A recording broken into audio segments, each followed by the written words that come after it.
Right. You've been vice president, yes. 2006 to 2018. And now you say you want to be a president. You are 78. The man that is there, George Weah, he may be in the opposition party, but he belongs to a younger generation. What is the ambition? What's the proposition? Why do you think you need to go back there to help the people of Liberia? Well, you know, I always say that whatever is chasing you, if it doesn't stop running, you can't stop running. Our country had not seen the kind of leadership that is needed to transform that country.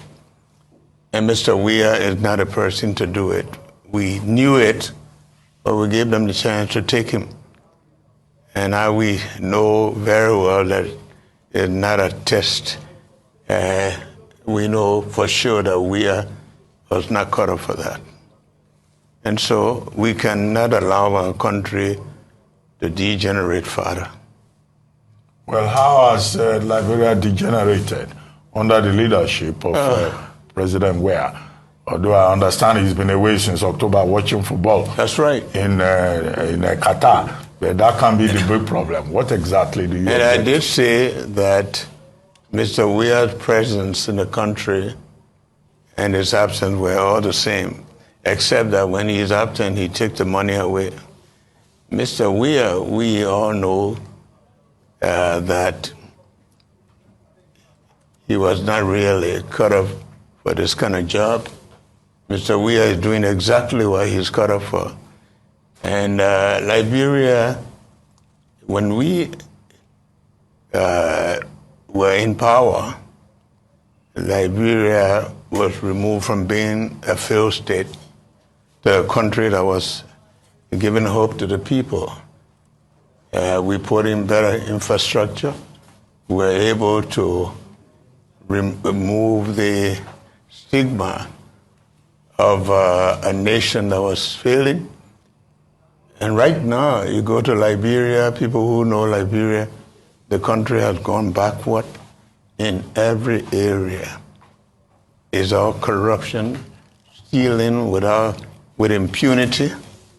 A country that is, I call, is on autopilot because there's no leadership.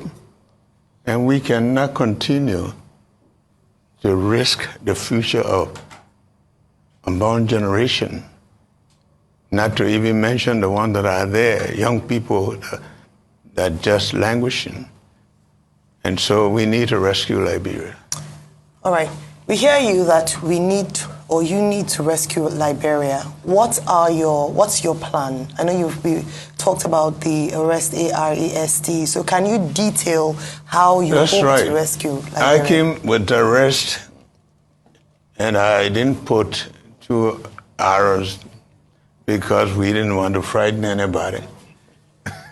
Arrest, AREST. The immediate plan is to start with what most of the people know in the area I have been in, that is agriculture.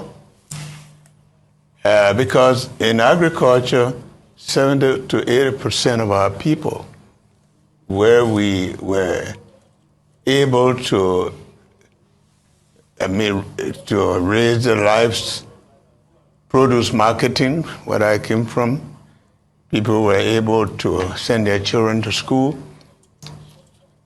But we believe that agriculture will not do well if you don't have good roads. So we go to the R and we talk about roads. I think Mr. Weah misunderstood me when I said road number 1, road number 2, road number 3. I was not talking about this community roads and just for the sake of putting something maybe and making money. I'm talking about roads that are very strategic to development. Roads, farm-to-market roads that help to reduce prices because of the possibility of people moving with commodities and keeping prices low. Roads that are able for medical facilities, and even for education. Then I went to E. Arrest, education.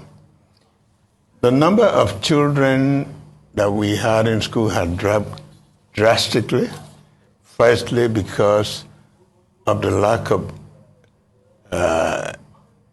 good teachers, access to good schools, children sitting on the floor, and there's nobody that even has the feeling that life is beyond them. Then you go to the S, sanitation. We are in developing country. We are not advanced in curative medicine. But if you keep the communities clean, if you take sanitation and keep the people in the rural community, you give them clean environment, and even in the urban area, if you go to Monrovia today, everywhere is garbage, everywhere. Good health starts with good environment. So then you talk about LRT tourism. Liberia has the possibility for tourism. And that tourism combined with the hospitality industry will create some jobs for the young people immediately. They'll be able to give opportunity to the rural community in the cottage industry. They'll be able to give the young people a job in the management of hotels and things that will give them the confidence that there is a future for them. All right. So I would like to delve into the politics of Liberia, going back to the post-war politics of Liberia and how things are pretty much run. And a lot of people are also saying that you are part of the old guard. And why are you trying to run in a country that is largely dominated by young people? You served in Samuel Doe's government.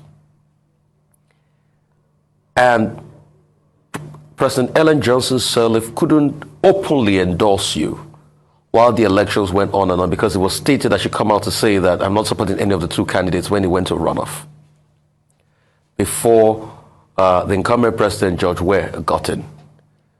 So a lot of people are saying you're part of the old guard, and what is this vendetta? That things are not probably as you say they are, but they also agree to the fact that yes, there's been massive corruption and all of that, but what new are you going to bring to Liberia? Because you are part of the old guard. You've been in and out of the circle of power since '83, since the Doe time. Yes, but I also have a record that goes with me.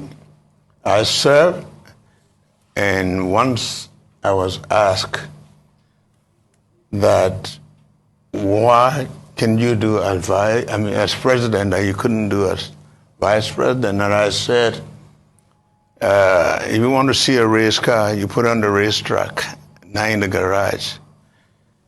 As vice president, the Constitution is well unclosed to say the vice president presides over the Senate without a vote, except there's a tie.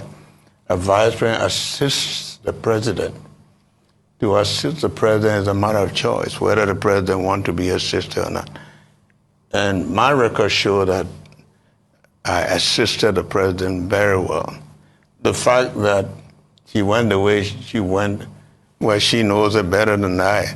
But I belong to Liberia, that's my country, and I have a right constitutionally to run for president because I still believe that there are a lot I can offer that country that I have not been given the chance to do.